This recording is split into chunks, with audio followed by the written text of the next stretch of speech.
Isang mapagpalang araw sa mga giliw naming mga tagapakinig. Ito pong muli ang inyong tagapagsalaysay, Miss Sunako. Samahan niyo po akong tunghayan ang isa na namang kakaibang storya ng buhay at pag-ibig ng ating story sender ngayong araw na nagpapatago sa pangalang Candy. Inaanyayahan ko po kayong mag-like, mag-share at mag-subscribe na rin para updated kayo sa mga bagong kwentong ina-upload ng ating channel.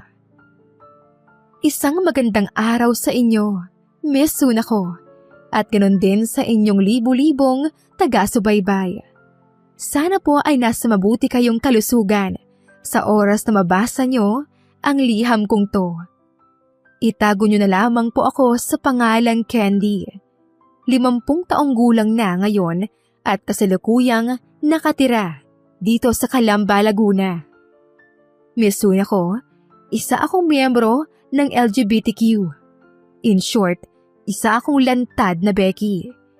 Hindi naman ako nagdadamit ng mga pambabae at hindi rin ako gumagamit ng makeup.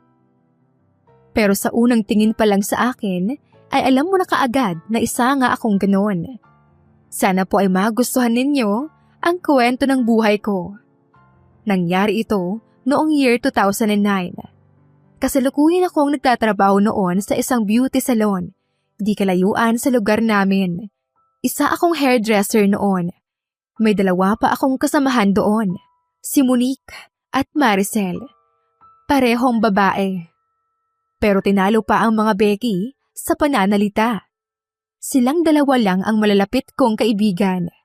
Si Maricel, ang manicurista namin, ay may asawa na at 2 anak.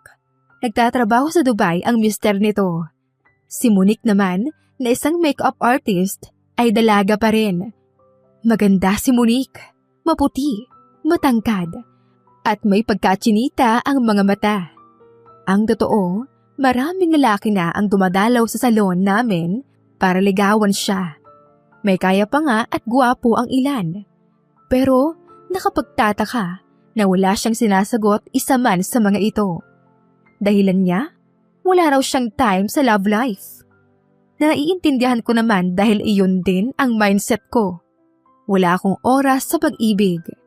Ngunit ang mindset na iyon ay biglang naglaho nang makilala ko ang lalaking magpapakilig sa akin. Nakilala ko si Tristan sa salon na iyon.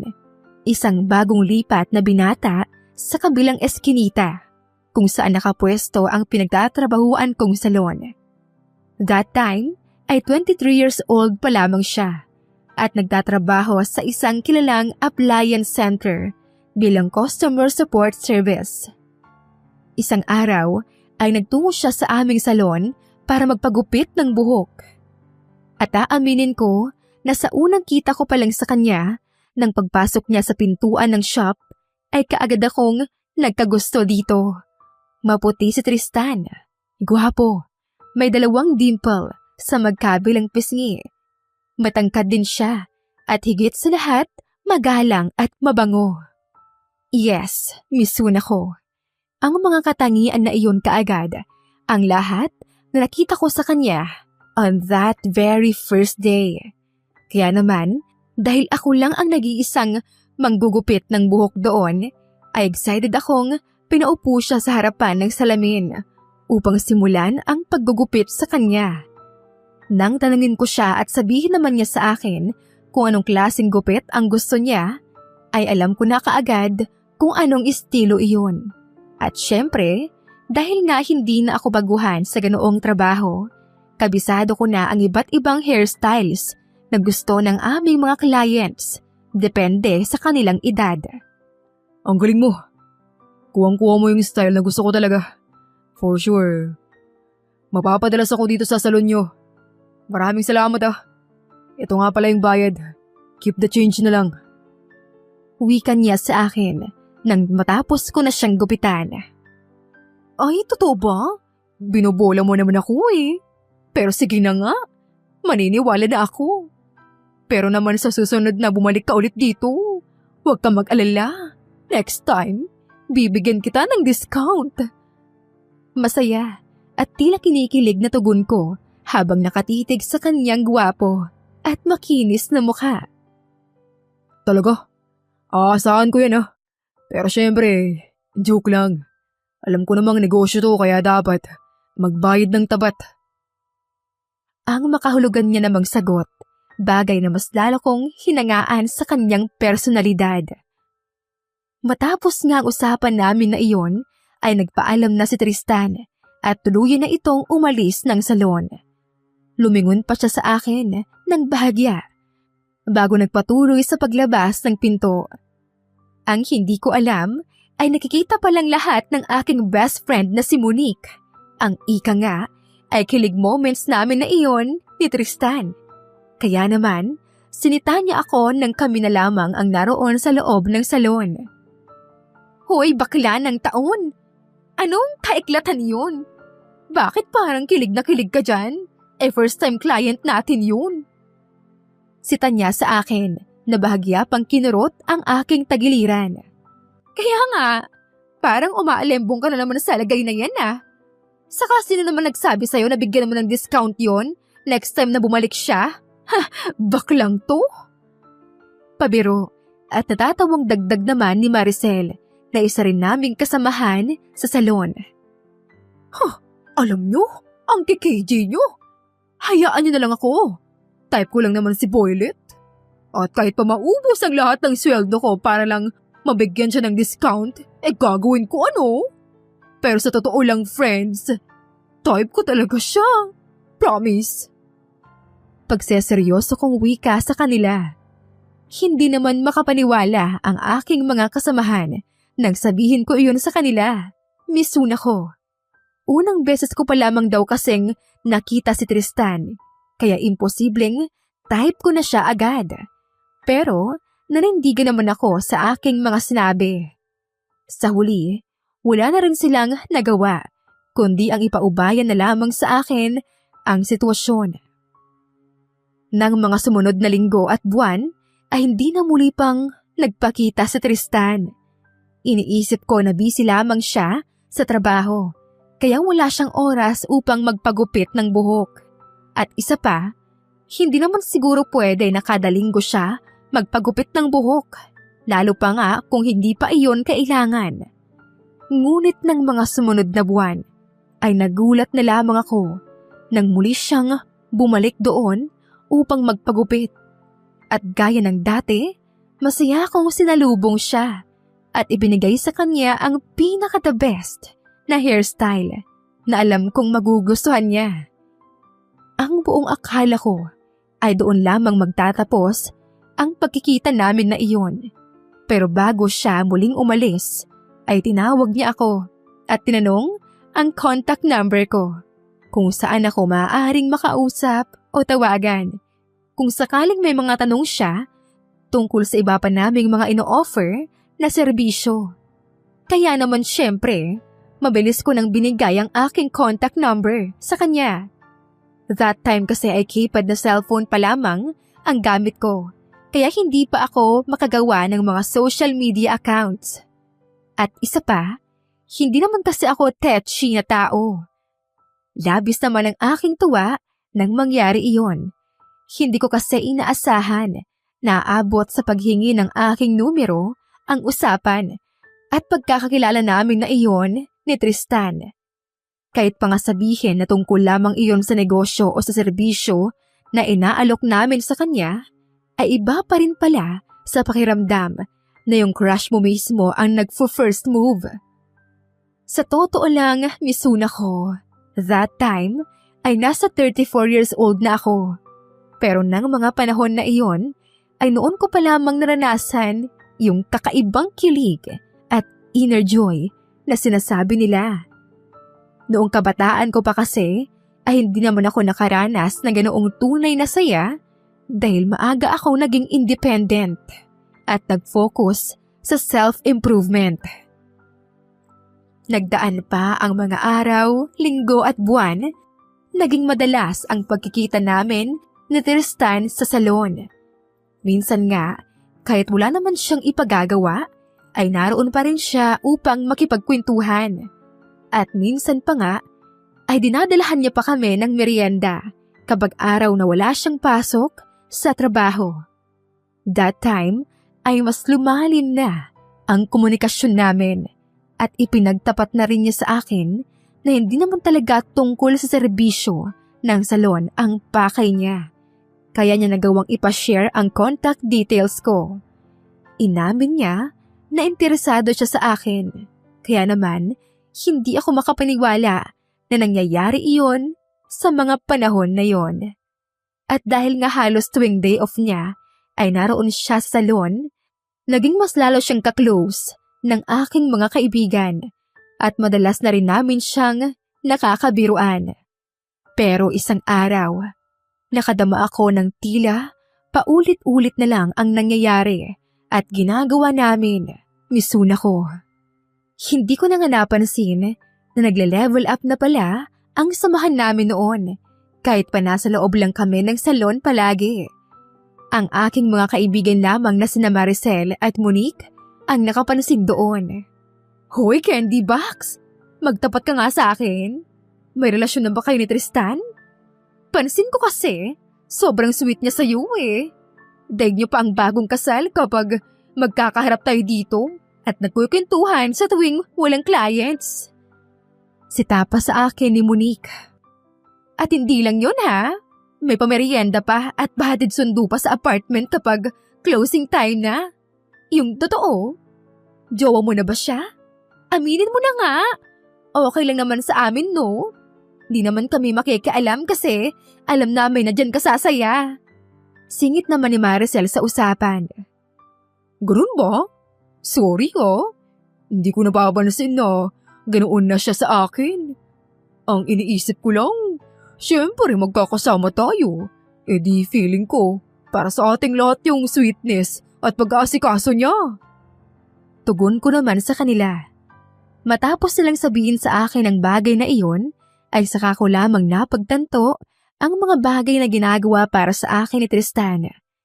Noon ko lang naisip ang madalas niyang pagtambay sa salon, ang madalas niyang pagtawag sa akin sa cellphone para i-check ako sa trabaho, sa mga araw na nasa trabaho rin siya.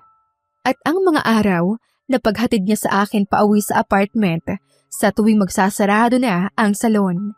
Pero hindi ko naman iyon binigyan ng anumang kahulugan. Isa pa, wala naman kasi siyang sinasabi tungkol sa aming dalawa. Hanggang sa isang araw ay nagulat kaming tatlo at ang dalawang clients na abalang inaasikaso ni Maricel at Monique nang biglang dumating si Tristan at may dala pa itong round chocolate cake. Inakala pa nga namin na ordinaryong cake lamang iyon. Kaya naman, nagulat ako nang ako mismo ang pinagbukas niya ng cover nun at nabasa ko ang message na, "Will you be my lifetime partner?" At nakita ko ang tamis ng ngiti niya sa kanyang labi nang mabasa ko iyon at napatingin sa kanyang mukha. Maging ang dalawa kong kaibigan ay hindi na rin napigilan ang kilig at nadamay pa ang aming dalawang regular clients na kasalukuyang naroon rin. Naluha ako ng mga oras na iyon at di makapaniwala sa nangyayari, Mizuna ko. Pero bilang isang parte ng LGBTQ, aarte pa ba ako? Minsan lang naman dumating sa buhay namin ang ganoong pagkakataon. Kaya naman ay kaagad ko nang sinagot ng of course ang mensaheng iyon. At ang labis na nagpagulat sa akin ay nangyakapin niya ako sa harapan ng mga taong naroon. Bakas naman sa mukha ng aking mga kaibigan at ng iba pang naroon ang labis na tuwa at walang halong ni anumang pagtutol. Kaya naman, pakiramdam ko ay lumulutang ako sa alapaap ng mga sandaling iyon. Hindi naman ako masyadong nag-e-expect ng anuman mula kay Tristan. Mizuna ko. Pero hindi ko rin naman inaasahan na ganoon pala ang kanyang plano para sa aming dalawa. Dahil nga doon, naging officially mag-boyfriend na kami. At kahit kailan, hindi naging issue sa kanya ang pagiging Becky ko. Hindi niya iyon ginawang hadlang upang magkaroon kami ng unawaan at ugnayan. Sa katunayan nga, nagpasya kami na umuwi na siya sa aking apartment at doon na siya manuluyan kasama ako. Sa madaling salita, nag-live-in na kami ni Tristan. Nang mga panahon na iyon, ay wala akong pakialam sa sasabihin ng ibang tao para sa akin at tungkol sa relasyon namin. Ang mahalaga sa akin ay nariyan ang aking boyfriend na nagmamahal sa akin at ang mga kaibigan ko na palaging nakasuporta sa aming dalawa. Naging maayos naman ang naging takbo ng aming relasyon sa mga sumunod na buwan. Naging mapagmahal at maalaga pa rin siya sa akin at hindi siya nagbago.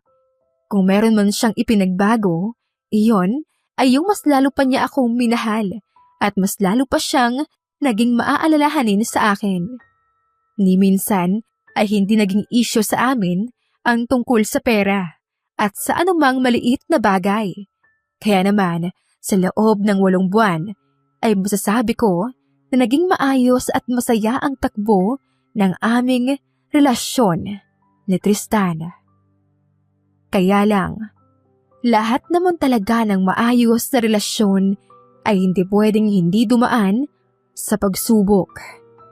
Ang buong akala namin noon ay mananatili na kami sa ganoon kasayang samahan. Mula sa hinagap na mangyayari ang isang napakalaking pagsubok sa buhay namin ng aking boyfriend. Kaya naman isang araw, natagpuan ko na lamang ang aking sarili na nakikipagkomprontahan sa kanya na umuwi siya galing sa trabaho at nakita ko na may kausap siya sa cellphone. Oh, bakit bigla mong in-off yung cellphone mo pagpasok mo ng bahay? Sino yung kausap mo? Galit na tanong ko sa kanya nang makapasok na siya sa pintuan ng aming apartment. Wala yun. Kasamahan ko lang sa trabaho. Huwag mo masyadong intindihin yun. Kaagad namang sagot niya. Kung wala lang yun, bakit kailangan mo pang i-end yung call? Porke nakapasok ka na dito sa bahay. Ano? Natatakot ka bang mabisto sa mga ginagawa mong pagtataksil ha, Tristan? Pasigaw na ang aking boses nang sabihin iyon. Kaya hindi pwede ba? Pagod ako. Galing ako sa trabaho, tapos ganyan ang ibubungad mo sa akin. Inis na tugon niya at padabog na naupo sa sofa. Misun ako, naging madalas na ang pagtatalo naming iyon ni Tristan sa tuwing uuwi siya sa bahay. Aaminin ko, hindi siya nagbago sa akin. Nanatili siyang maasikaso, maaalalahanin at mapagmahal na partner. Ngunit ang hindi maalis sa aking sarili ay ang pagdududa at pag-iisip na baka pinagtataksilan niya ako ng nakatalikod. Paano ba naman kasi kahit nasa bahay siya, madalas ay napapansin ko na may kausap siya sa phone call na boses ng isang lalaki. Minsan nga napapaisip ako, isa rin bang Becky itong si Tristan? At ang lalaking palagi niyang kausap ay lalaki rin? Kung hindi naman sila nito magka-phone call, ay madalas naman niyang ka-chat sa messenger. Hindi ko naman magawang itanong sa kanya kung ano ang topic nila dahil alam ko na mauuwi lamang iyon sa pagtatalo. At dahil nga ganoon ang palagi naming sitwasyon, sa sama ng loob ko ay napagpasyahan ko ng mag-set ng inuman sa salon sa oras ng aming pagsasarado. Okay lang naman daw kasi iyon sa boss namin na nakastay sa US. Basta nakasarado na ang salon, ay maaari na kaming magbanding doon. At iyon nga, misung ko. Nangyari ang aming inuman ng oras na iyon hanggang sa naging malalim ang aming usapan tungkol sa pakikipagrelasyon. Nang mga sandaling iyon ay kaming dalawa na lamang ni Monique ang naroon dahil umuwi na si Maricel. Hindi naman kasi siya hard drinker kagaya namin at syempre may mga anak siyang dapat asikasuhin. Bax, Candy! May tanong ako. Wala ka bang planong bumuo ng sarili mong pamilya? I mean, magkaroon ng asawang babae, ganun. Seryosong tanong niya sa akin na tila tinamaan na ng alkohol. Kung may magtsatsaga tatanggap sa akin ng buong buo kung sino at ano ako, why not hindi, di ba? Kaagad namang sagot ko. Sabagay, tama ka dyan. Iba pa rin kasi talaga yung tanggap ka kung ano at sino ka. Teka, bakit naman napunta dyan yung usapan natin? Gusto ko lang naman mag-rant ngayon tungkol sa nagiging sunod-sunod na problema namin ni Tristan. Paano kung sabihin ko sa'yo na ako yung babaeng tinutukoy mo? Yung handang tanggapin at mahalin ka, kahit sino o ano ka pa. Walang pagpipigil na wika ng aking best friend. Misuna ko, nang una ay tumawa pa ako ng malakas nang marinig ang sinabing iyon ni Monique. Nagbiro pa nga ako na baka matamaan kami ng kidlat o kaya naman baka pareho kaming kainin ng lupa sa mga sinasabi niya. Ngunit nang muli siyang magsalita tungkol doon ay ramdam ko ang pagiging seryoso ng pagpapahayag niya sa akin ng kaniyang nararamdaman. At ang kasunod na nangyari ay hindi ko na maipaliwanag pa. Dahil alam ko na ng mga oras na iyon ay hindi pa ako masyadong lasing. Alam ko pa ang lahat ng nangyayari at ang mga sinasabi namin sa isa't isa. Misuna ko, nagsimula na siyang akitin ako at maging clingy sa akin. Maging ang kanyang kilos ay kakaiba na ng mga oras na iyon. Kaya naman kahit ganito ang aking pagkatao, ay meron pa rin akong naramdamang damdamin na hindi ko maipaliwanag. At sa hindi na iwasang pangyayari, ay naganap na nga ang hindi dapat na maaring magsumpa sa akin ng aking mga federasyon. That time ay parang nawala ako sa sarili at ang nakapagtataka, masayang masaya ang pakiramdam ko. Tila ba hindi ako nakaramdam ng pandidiri o pagsisisi. Saan ka ba natulog kagabi? Hintay ako nang hintay sa'yo. Akala ko uuwi ka. Nagpuyat tuloy ako. Sita sa akin ni Tristan nang umuwi ako kinaumagahan para lang maligo at bumalik na rin sa salon upang mag-duty. So ngayon, hindi ka ba sasabay sa akin sa pagpasok? Hindi na tayo nag-uusap. Hindi na tayo nagkikita dito sa bahay. Hindi na rin tayo nagsasabay kumain. Mahal mo pa ba ako, Candy? Yung totoo. Seryosong tanong niya sa akin habang hinawakan ang aking balikat upang iharap sa kanya. At dahil nga litong-lito ako, litong-lito pa ang utak ko ng mga oras na iyon dahil sa namagitan sa amin ni Monique nang nagdaang gabi, hindi ko nagawang sumagot sa kanya ng maayos. Sa halip ay may nahon kong sinabi na mag-usap na lang kami pag uwi namin mamayang gabi mula sa trabaho. Kaagad naman siyang nakumbinasi sa aking sinagot. Ang buong akala ko ay magkakaroon kami ng pagkakataon na mag-usap kinagabihan. Pero dahil sa labis na demands sa aking trabaho at sa dami ng clients namin sa salon, ay kinailangan naming mag-overtime. Habang naroon nga kami ni Monique, ay naramdaman ko na mas lalo siyang naging malapit at malambing sa akin. Bagay na nagkakaroon ng talab sa akin at tila gusto ko na ring masuklian iyon. Misuna ko. Dahil nga doon, patuloy na hindi na namin napag-usapan pa ni Tristan ang mga maliliit na problema sa relasyon na dapat sana ay pinag-uusapan namin.